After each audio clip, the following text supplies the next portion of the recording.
Magandang umaga mga katribo. Ito yung unang sabak namin dito habang binabaybay namin tong kahabaan ng Sultan na Gadimapuro. So ito yung makikita natin, mga payayabong na kahoy at malinis na paligid mga katribo.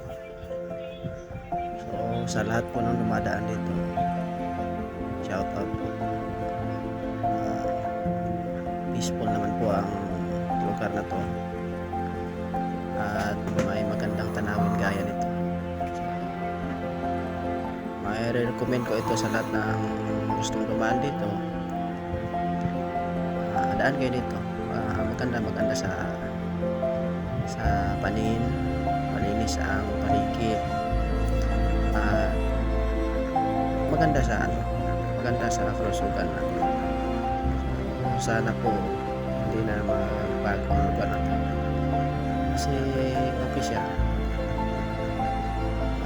sa lahat ng nag-travel. So mahal kayo dito, mga mahal kaya maganda sa mata ang ating makita sa ating paligid.